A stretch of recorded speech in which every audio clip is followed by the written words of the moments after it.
그리스도인의 삶에 대한 교훈을 생각하고 있습니다. 그리스도인의 삶은 하나님 앞에 드리는 영적 예배다라고 말씀을 드렸고, 그리스도인의 삶은 우리가 생각하고 하나님의 뜻을 따라서 사는 그 삶이 그리스도인의 영적 삶이다, 이렇게 말씀을 드렸습니다. 영적 삶이라고 번역된 이것은 신령한 삶이다라는 의미라기보다는 말씀에 합당한 합리적인 삶이다, 이렇게 번역하는 것이 옳다라고 말씀을 드렸습니다.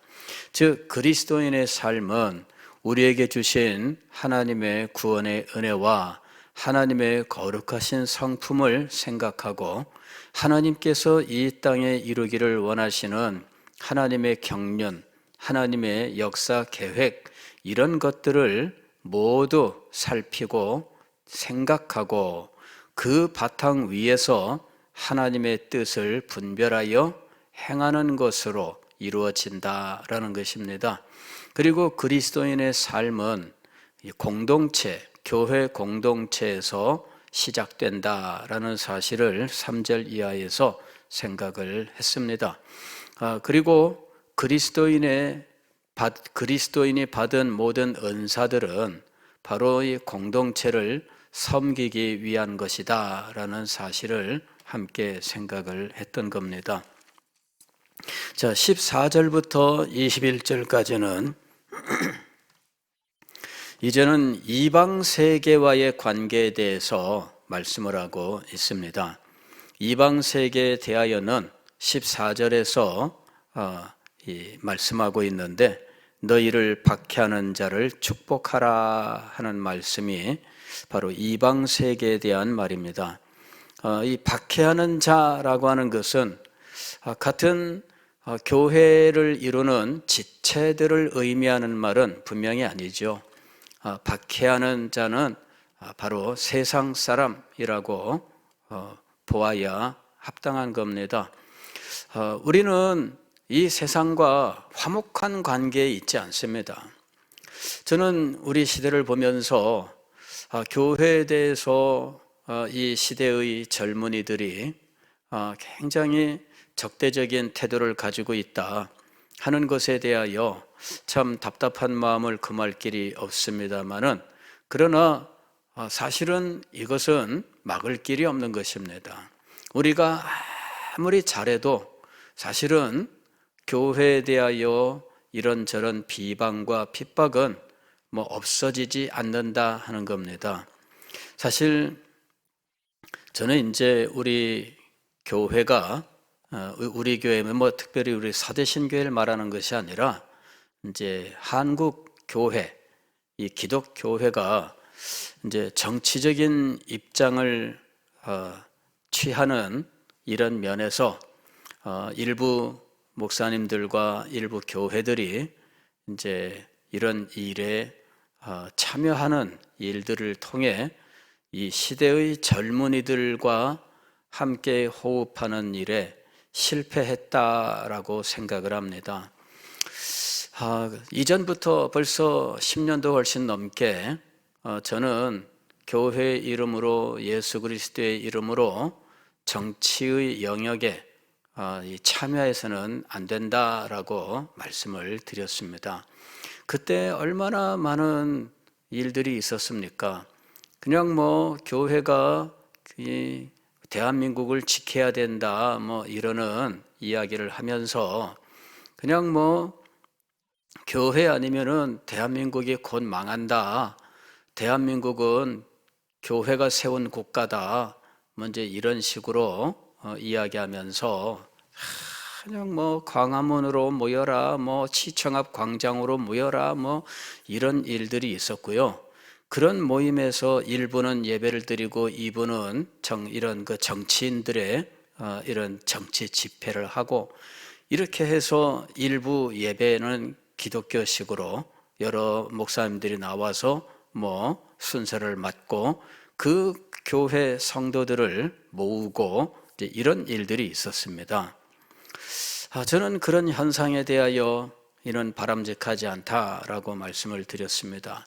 왜냐하면은 교회가 이 교회 이름으로 그리고 어떤 대표성을 누가 준 적은 없지만 사람들은 그렇게 생각하는 인물들이 있잖아요. 큰 교회 목사님들이나 혹은 이런저런 간판을 가진 목사님들이 그런 자리에 서게 되면 저는 그분들에게 저를 대표할 권리를 준 적이 없습니다만은 그러나 사람들은 그렇게 생각을 하는 거예요. 그래서 이것이 분명히 젊은 세대에게 복음을 전하는데 심각한 장애가 될 것이다. 이렇게 이야기를 했습니다. 그거는 10년 후 지금 그대로 이루어져 있습니다. 예.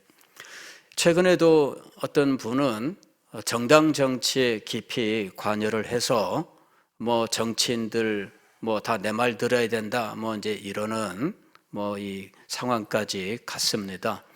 그리고 그분이 뭐 특정 당에 이제 이 정당 그 당원으로 등록을 하고 그 당을 뭐 이 끌고 가야 된다 뭐 해서 뭐 대거 그 당원으로 가입하고 뭐 이런 일이 있어요.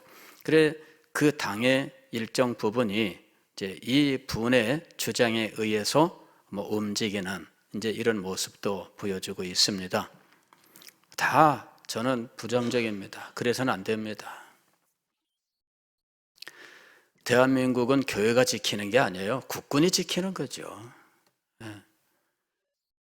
대한민국은 건전한 상식을 가진 대한민국 사람들이 지키는 거예요.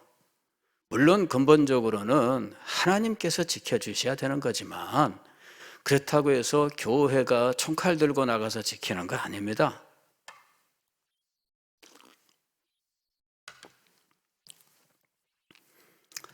뭔가 우리가 착각을 하고 있어요.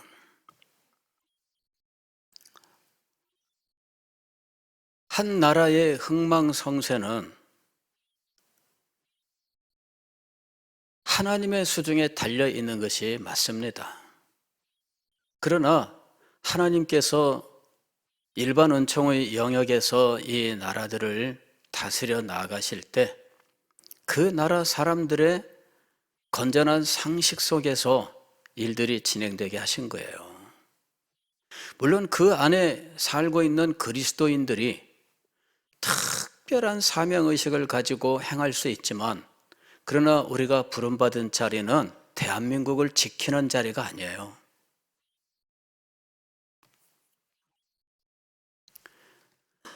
우리가 부름받은 자리는 하나님의 교회를 세우고 하나님의 통치의 영광이 나타나도록 우리가 이 사회의 삶 속에서 하나님의 말씀에 순종하는 삶을 사는 겁니다.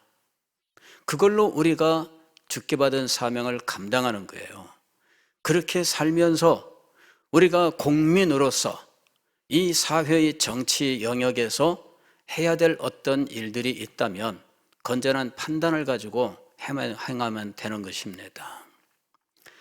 그런데 과도하게 교회 이름으로 대한민국을 지켜야 되고 뭐 이런 식으로 이런 그 의식을 자꾸만 가르치고 거기에 이 세뇌된 사람들이 있어요.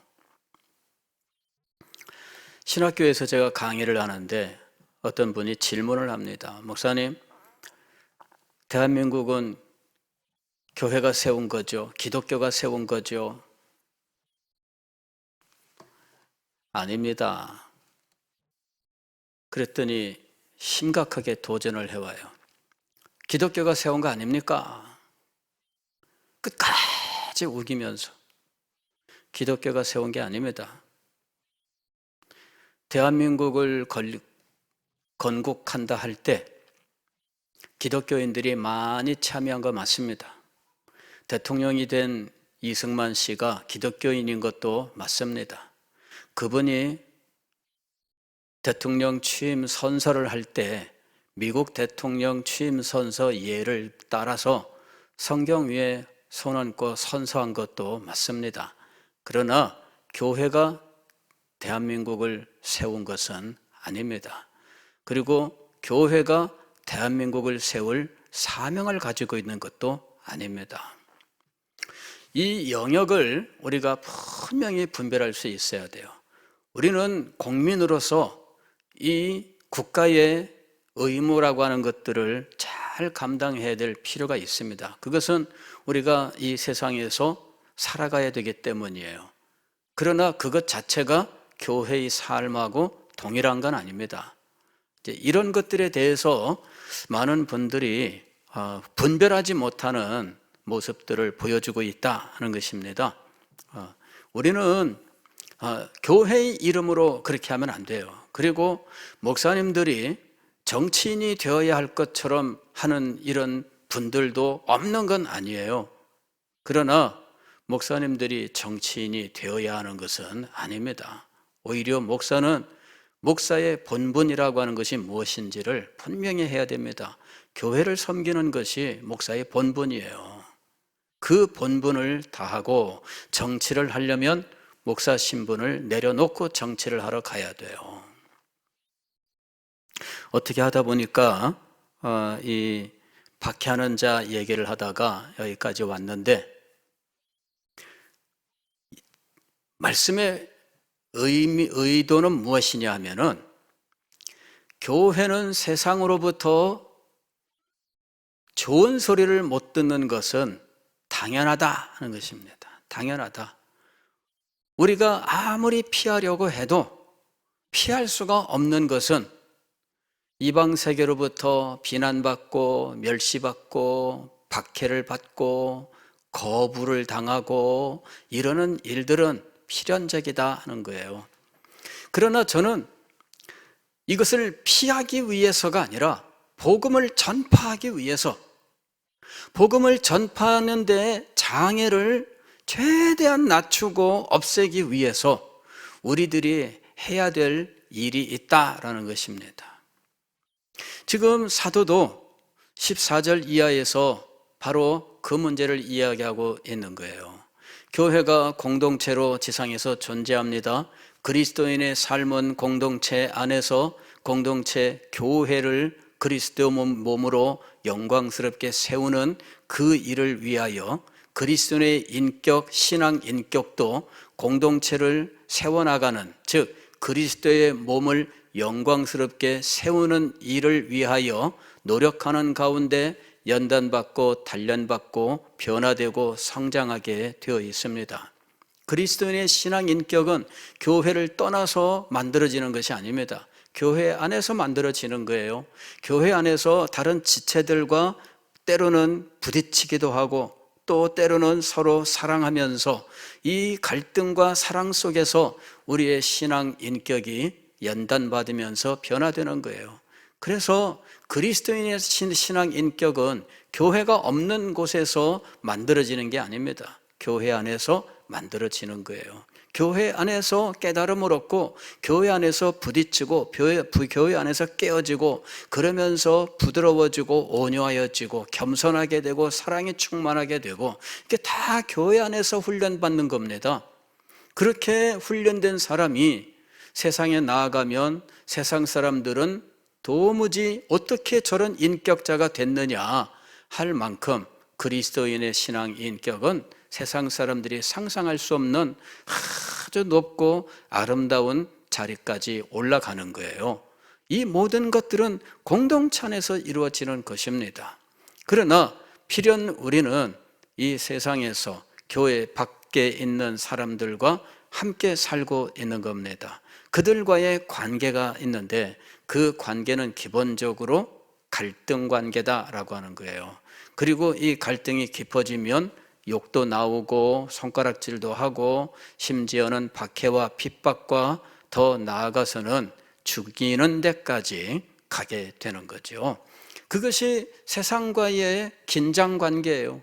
그 긴장 속에서 우리는 살고 있어요.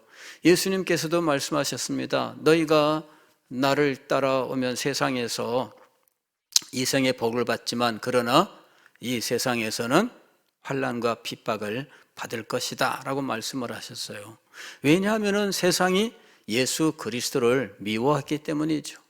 예수 그리스도를 미워했기 때문에 예수 그리스도를 따르는 자들을 미워하는 겁니다. 이미 나를 미워하였기 때문에 너희를 미워할 것이다 라고 말씀하셨습니다. 그런데 그 일이 그대로 지금까지도 이루어져 가고 있는 겁니다. 그래서 저는 정말 우리가 세상에 복음을 전하기 위하여 우리가 취해야 되는 우리의 자세가 있습니다. 태도가 있습니다. 그러나 그렇다고 해도 우리는 세상으로부터 칭찬받고 인정받는 자리에 나아갈 수는 없습니다. 왜냐하면 기본적으로는 대립적이고 긴장이 떠나지 않고 늘 갈등 관계에 있을 것이기 때문입니다. 그런 속에서 우리는 복음을 위하여 하나님의 영광을 위하여 우리가 해야 될 또는 우리가 가져야 될 자세가 있다는 거죠. 자, 14절은 바로 그런 내용들을 한마디로 이렇게 정리합니다. 너희를 박해하는 자를 축복하라, 축복하라.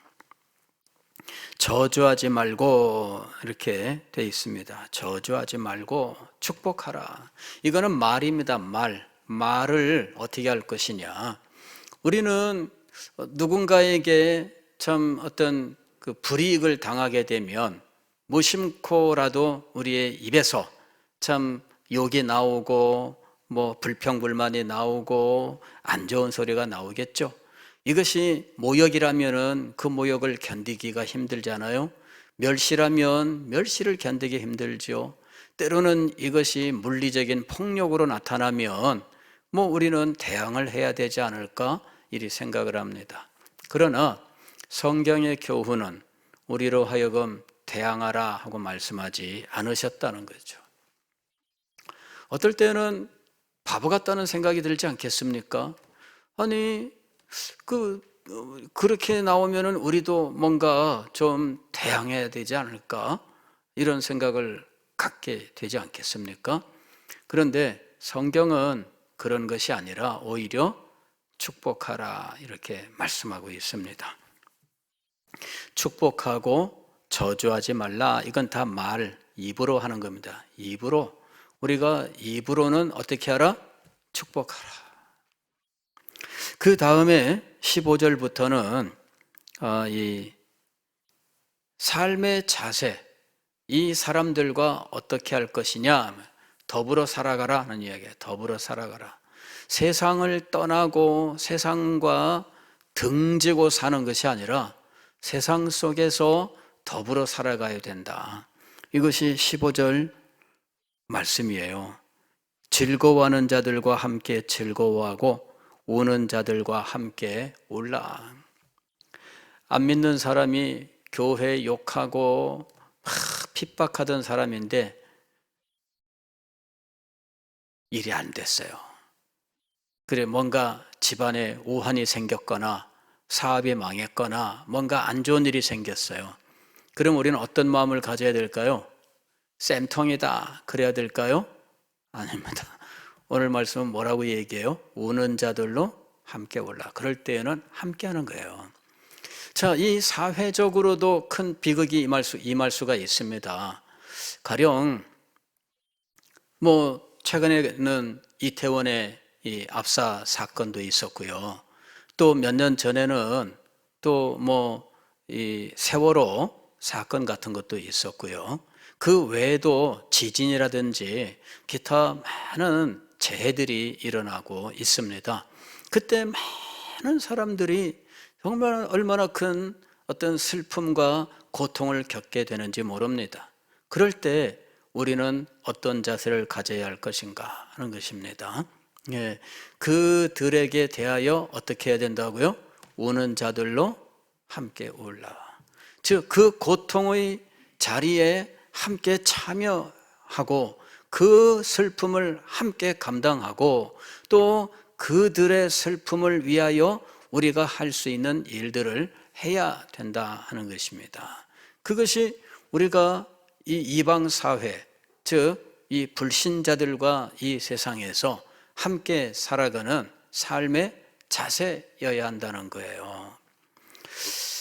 요즘도 종종 뭐 그런 비슷한 일들은 일어나고 있습니다만은 과거에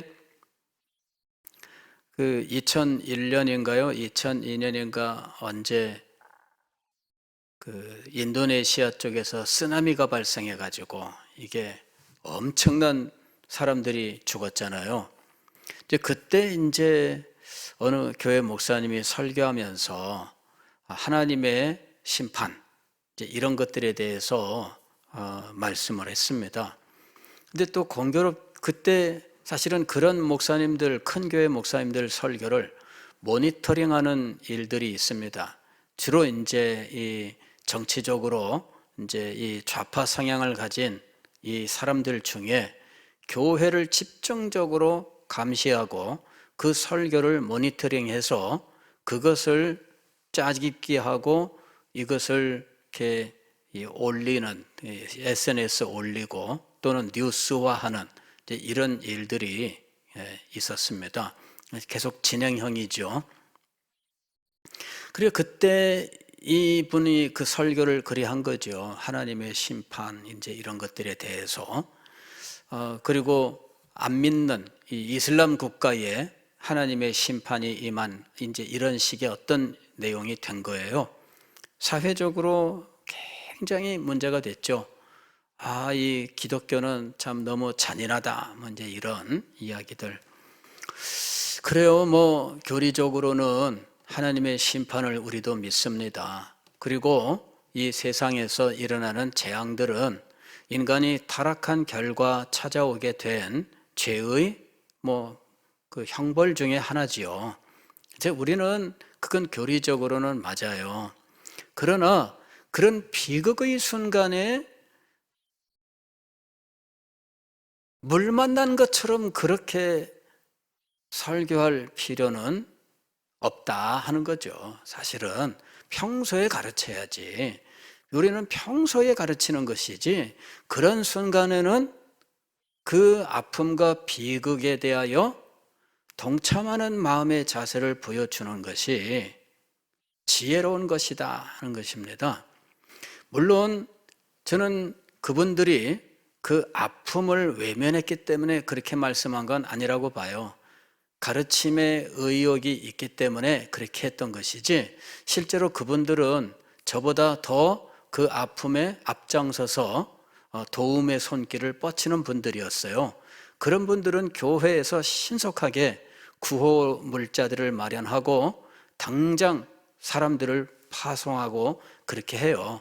몇 억씩 이분들이 구호금을 전달하고 그 다음에 물자들을 준비해서 현장에 사람들을 보내요. 저는 생각뿐이지 못하는 일을 그분들은 다 하고 있어요. 그래서 저는 그분들이 저보다 훨씬 낫다고 생각을 합니다. 저는 따라갈 수 없는 행동력을 가지고 그분들은 하고 있어요. 그건 틀림없습니다, 여러분. 확인해 보시면 알겠지만 그런 비극이 일어나게 되면 그런 교회들은 바로 뉴스 나오자마자 몇 억씩 바로바로 헌금해서 보냅니다. 문제는 뭐냐 하면은 지혜롭게 해야 된다는 거예요. 당신네들이 그렇게 잘하고 있는데 그거는 하나도 안 드러난다는 거죠. 오히려 저주하는 것 같은 느낌이 들도록 이게 늘 모니터링하면서 하고 있는 사람들이 있는데 그거를 두려워하지 않는다 하는 어떤 믿음의 담력을 보여주려고 하는 것인지 좀 지혜롭게 하셨으면 좋겠다. 그런 마음이 있어요. 저보다 훌륭한 분들입니다. 저보다 훨씬 더 행동력이 있고 저보다 훨씬 더 많은 기여를 하고 있는 분들입니다. 그런데 그것이 하나도 안 드러나게 된다는 이것이 안타깝다 하는 것이죠. 지혜롭게 할 필요가 있습니다. 즐거워하는 자들과 함께 즐거워하고 우는 자들과 함께 울라. 기본적으로는 우는 자들과 함께 우는 것, 이것이 오히려 우리가 복음을 가지고 세상 속으로 들어가는데 아주 크게 유익하고 지혜로운 것이다 하는 겁니다. 물론 이것이 복음만을 위한 어떤 실리를 위한 것이라고 생각하면 안 되죠. 우리들도 다 같은 동일한 인간으로서 그런 아픔과 슬픔, 고통을 공감하고 그 아픔과 고통에 동참하면서 위로하고 그들에게 친정으로 복된 길을 제시하는 이런 자세를 가지고 우는 자들과 함께 울라 하는 자리에 나가야 된다 하는 것입니다. 기독교인들이 세상 사람들에 대하여 가지는 마음의 자세, 이 16절 보게 되면은 이렇게 되어 있습니다. 서로 마음을 같이하며 높은 데 마음을 두지 말고 도리어 낮은 데 처하며 스스로 지혜 있는 채 하지 말라.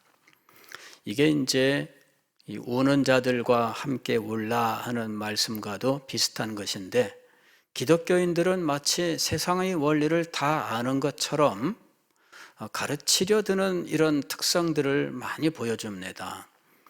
그럴 때 세상 사람들은 기독교인에 대하여 참 밥맛없다, 그런 생각들을 가지게 되는 거죠. 우리가 마치 세상의 원리를 다 아는 것처럼 말해요. 세상 사람들은 한 번은 다 죽는 거 아니야? 물론 말은 맞아요. 성경에 분명히 그리 되어 있고 우리도 수없이 그렇게 듣습니다. 그러나 이 죽음의 현장에서 그런 말을 함부로 하면 사람들은 밥맛이야 이렇게 말할 겁니다. 그때는 말할 필요가 없는 거죠. 그래서 지금 16절의 교훈이 우리한테 필요한 겁니다. 세상의 원리를 다 아는 것처럼 우리가 함부로 말해서는 안 된다 하는 것입니다. 오히려 이런 슬픔의 현장에서는 그냥 슬픔만 함께 나누면 되는 거죠.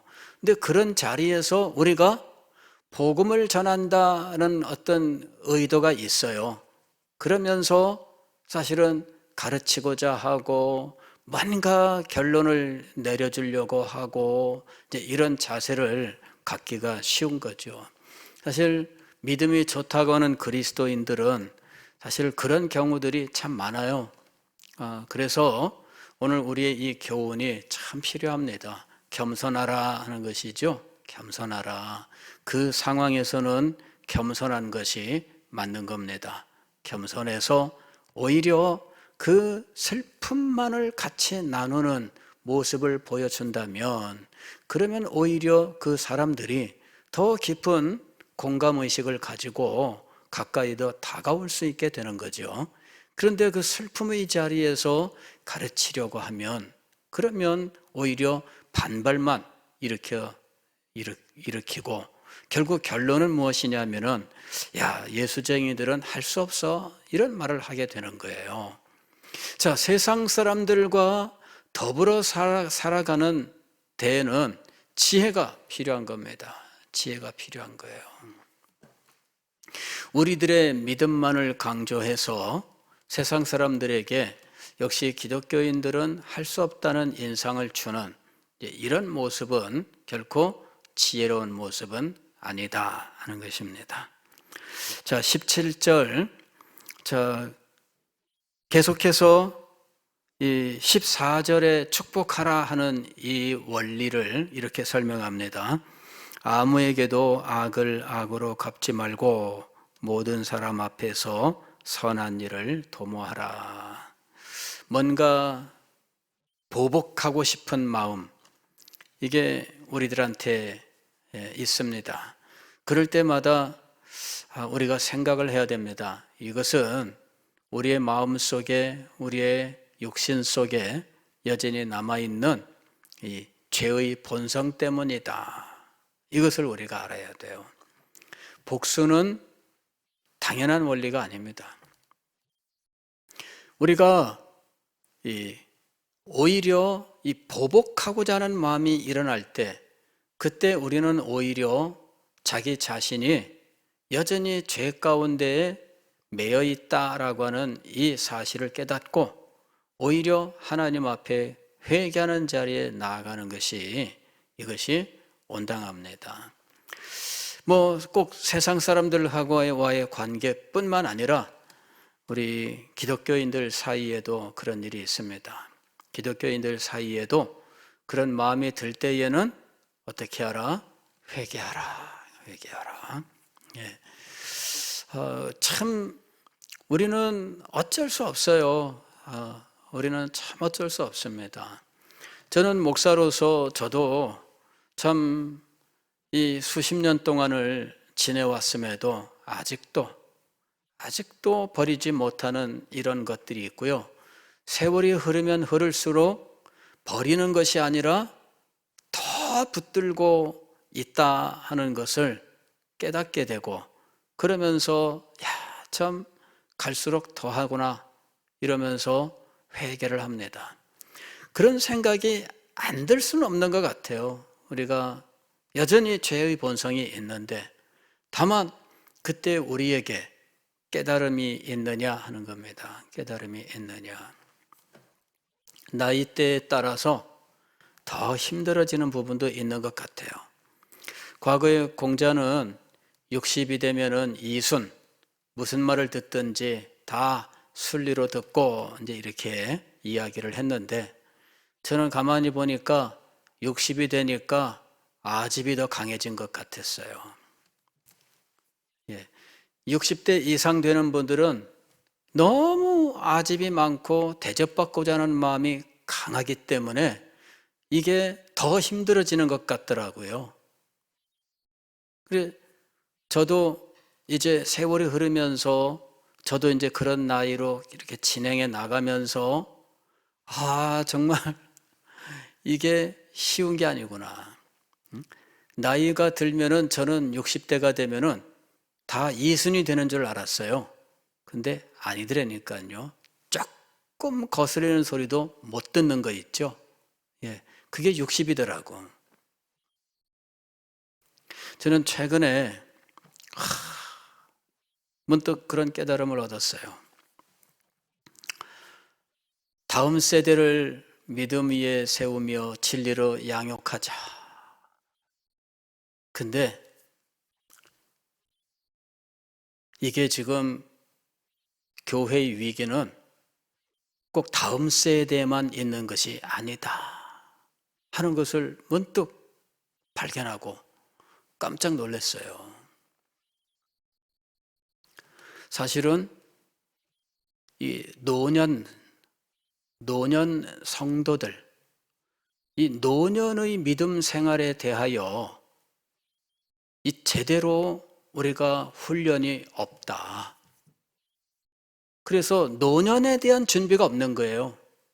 노년의 믿음의 변화 이런 것들에 대해서, 그리고 노년에 이르렀을 때에 우리가 어떻게 교회를 섬기며 또 하나님의 나라를 준비해야 될지, 이런 교육이 또 훈련이 없었다. 그것이 최근에 제가 지금 계속해서 생각하는 주제예요.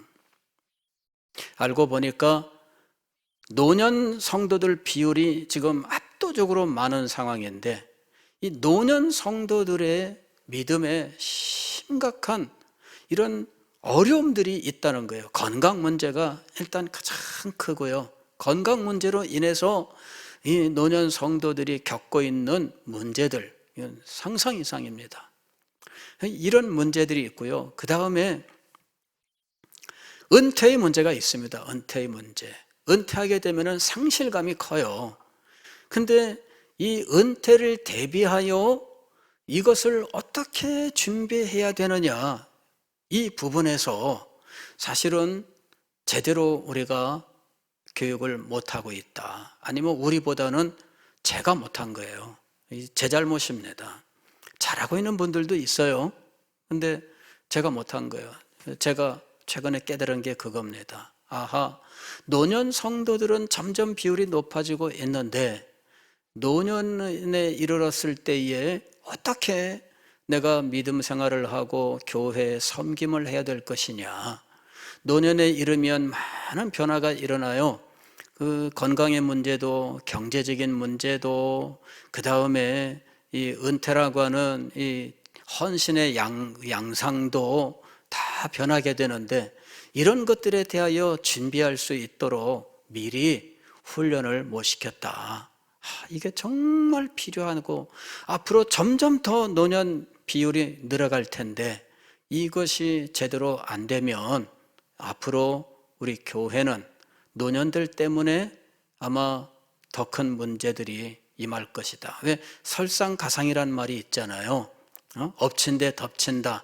다음 세대 위에 노년 세대의 문제가 지금 엎친 데 덮친 데가 되는 이런 상황이 된다는 거죠. 제가 지금 깜짝 놀랐어요. 엎친 데 덮친 데라고 하는 이 설상가상이라고 하는 이 상황이 지금 우리가 직면해 하고 있는 상황이구나. 다음 세대만의 문제가 아니라 노년 세대의 문제고요. 노년 세대를 어떻게 섬겨야 하느냐라고 하는 문제는 사회에서 지금 심각하게 연금 문제 얘기할 때마다 등장하고 있는데 지금 우리 교회의 문제가 되고 있는 거예요. 그래서 여러분 정말 기도가 필요해요. 정말 큰 기도가 필요하고요. 정말 개인적으로라도 노년의 신앙생활에 대해서 정말 깨달음을 얻고 해야 된다. 교회에서 저는 목사로서 이런 부분에 대하여 정말 교육하고 훈련하고 해야 된다라고 하는 깨달음을 얻게 된 거예요. 여러분 지금 엎친 데 덮친 데라고 하는 이런 엄청난 이 위기가 지금 우리 교회에 찾아온 겁니다. 그리고 우리 한국 교회에 이 문제가 찾아온 거예요. 그래서 심각하다. 심각하다.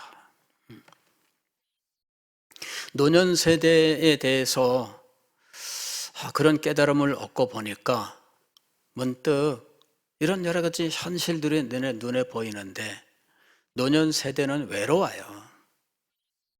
근데 그런 그 외로움을 참 이렇게 채워줄 수 있는 이런 일들이 교회 안에서 잘 이루어져야 되는데 이 목회가 정말 너무나 힘들고 어렵다.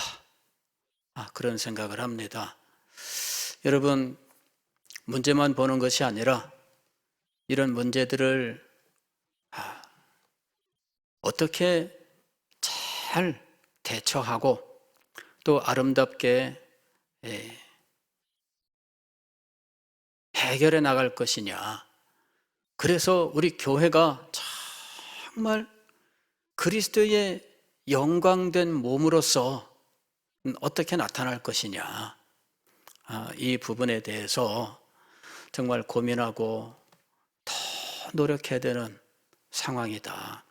이제 제가 최근에 깨닫고 고민하고 있는 부분입니다. 여러분, 저희 고민이 택도 없는 고민이라고 생각되실지 모르겠습니다. 그러나 굉장히 현실적이고 그리고 정말 우리의 모습을 보여주고 있는 고민이라고 저는 생각을 해요. 그래서 여러분 좀 함께 했으면 좋겠어요. 함께 했으면 좋겠습니다. 이 문제를 놓아둘 수가 없어요. 한국 교회의 문제이기도 하지만 우리 교회는 더 빨리 진행되고 있습니다. 개교회 상황으로 들어가면 우리 교회는 더 빠르게 진행되고 있어요. 근데 이런 상황에서 중심을 지켜야 하는 이 청장년 세대는 우리 교회의 경우는 이 청장년 세대가 이 양쪽 이 다음 세대와 노년 세대 사이에서 중심을 지키기에는 지금 너무나 연약한 가운데 있어요.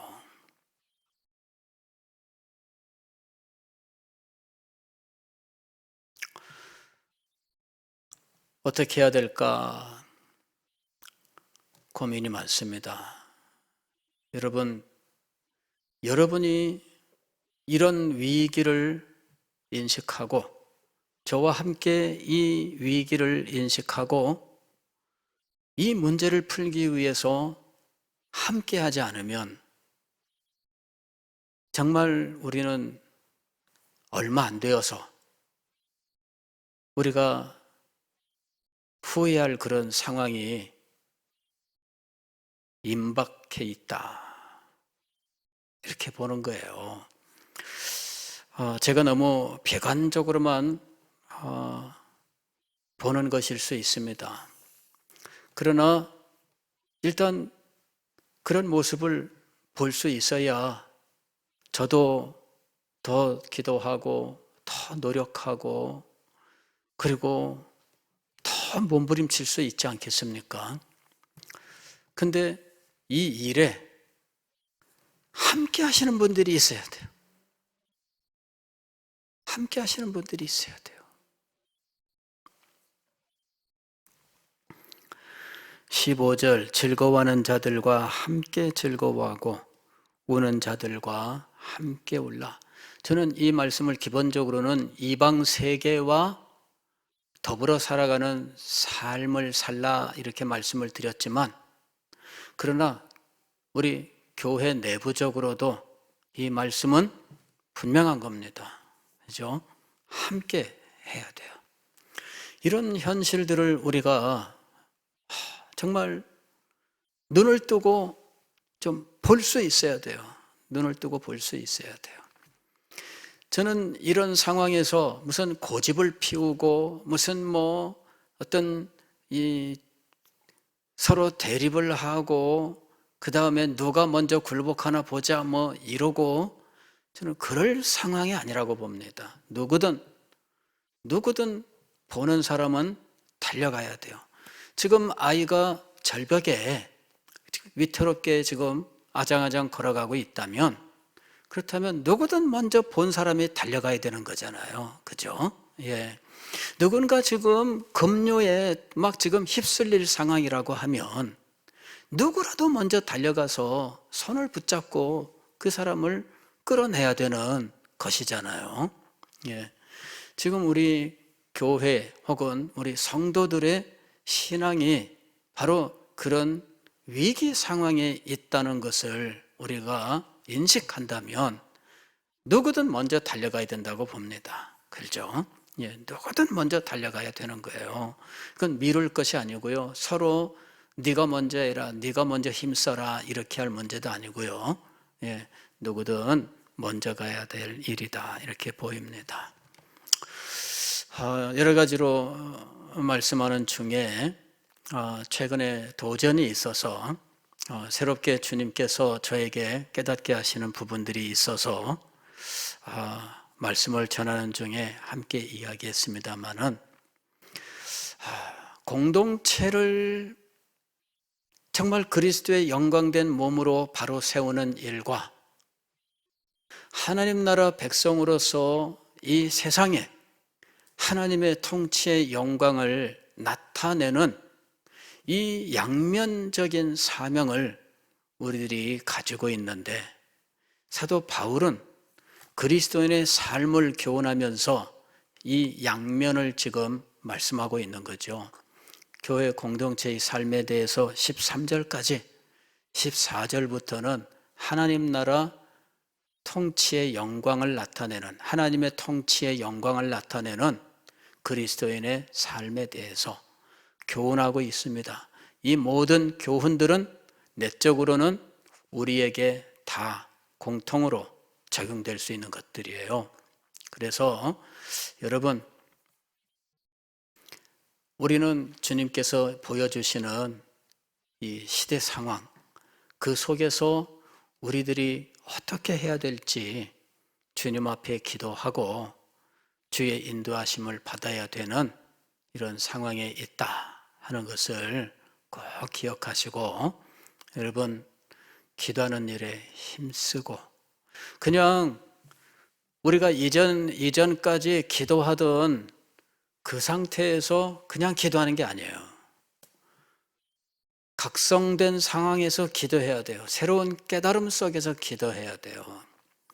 그냥 이전까지 타성에 젖어 있던 그런 상황에서의 기도가 아니라 이 새로움에 대한 이 각성, 이 속에서 기도해야 되는 상황입니다. 그래서 여러분 꼭 당부를 드립니다. 꼭 당부를 드립니다. 예, 기도하시고요.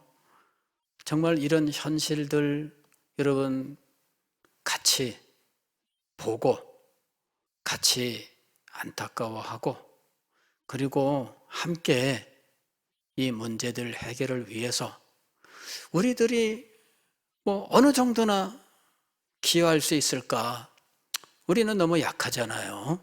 예, 그러나 우리가 할 수 있는 대로는 정말 해야 된다 이렇게 보입니다. 우리들이 할 수 있는 대로는 해야 된다. 저도 참 세월이 많이 흘렀습니다. 제가 벌써 이 목회 시작한 지가 85년도에 신학교 입학을 했어요. 그리고 전도사 사역을 시작했는데 2년만 있으면 40년이더라고요. 그래서 아이고 세상에 이게 연령대별로 사람의 자신감이나 미래에 대한 계획이나 이런 것들이 달라지더라고요. 그래서 저는 요새 기도가 그겁니다. 생각도 그겁니다.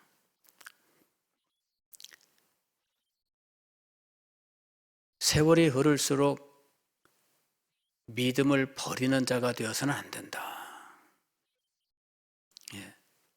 세월이 흐를수록 더 큰 믿음을 가져야 되고 그 다음에 은퇴가 사역의 종말이 되어서는 안 된다. 예. 교회의 사역은 끝날 수 있지만 하나님 나라의 사명은 끝날 수가 없는 거죠. 죽는 순간까지. 그래서 그것이 계속될 수 있도록 미리 준비하고 또 더 큰 믿음으로 나아갈 수 있어야 된다. 주님께서 깨달음을 자꾸 주셔요. 역사를 보는 눈도 자꾸만 주셔요.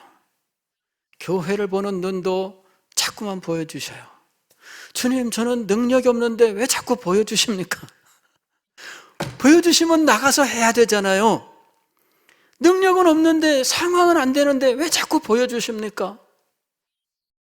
참 답답하지요.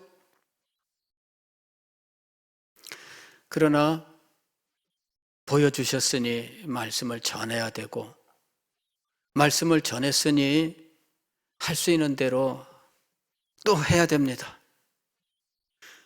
주님께서 그러는 중에 역사하실 것을 예비하고 계신 것 같아요. 이게 믿음입니다. 결국 믿음 없이는 아무것도 못합니다. 보여주셨으니 해야 됩니다. 믿음으로 하면 주님께서 역사하실 것입니다. 그래서 더욱 주님 앞에 나아갈 수밖에 없어요. 포기할 수 없습니다. 버릴 수 없습니다. 여러분, 우리는 결국 이렇게 인도받으며 살아가고 있는 거 아니겠습니까? 예, 이렇게 인도받는 거예요. 여러분들도 제가 인도받고 있다고 하는 사실을 좀 같이 깨달을 수 있으면 좋겠어요. 제가 말씀을 전하는 것은 사심이 아니에요. 인도받아서 말씀하고 있는 거예요.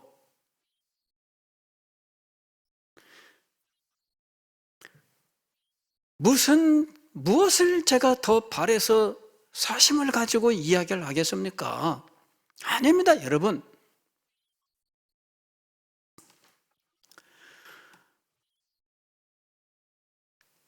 인도를 받고 있어요.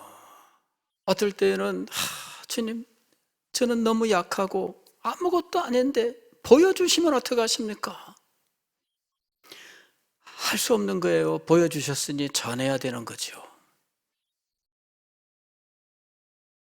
바라기는 여러분은 주님께서 저에게 보여주신 것들을 제가 전할 때 여러분들은 들을 귀가 있어서 이 말씀을 듣고 주께서 저와 여러분이 함께 감당하기를 원하시는 일들, 비록 그것이 하나님 나라 한쪽 귀퉁이에서 작게 진행된 일이라 할지라도 주님께서는 어느 순간 이것을 사용하셔서 창대하게 하실 놀라운 일들이 예비되어 있다. 이 믿음을 가지고 함께 할 수 있었으면 좋겠습니다. 주님께서 역사하실 것입니다. 기도하겠습니다.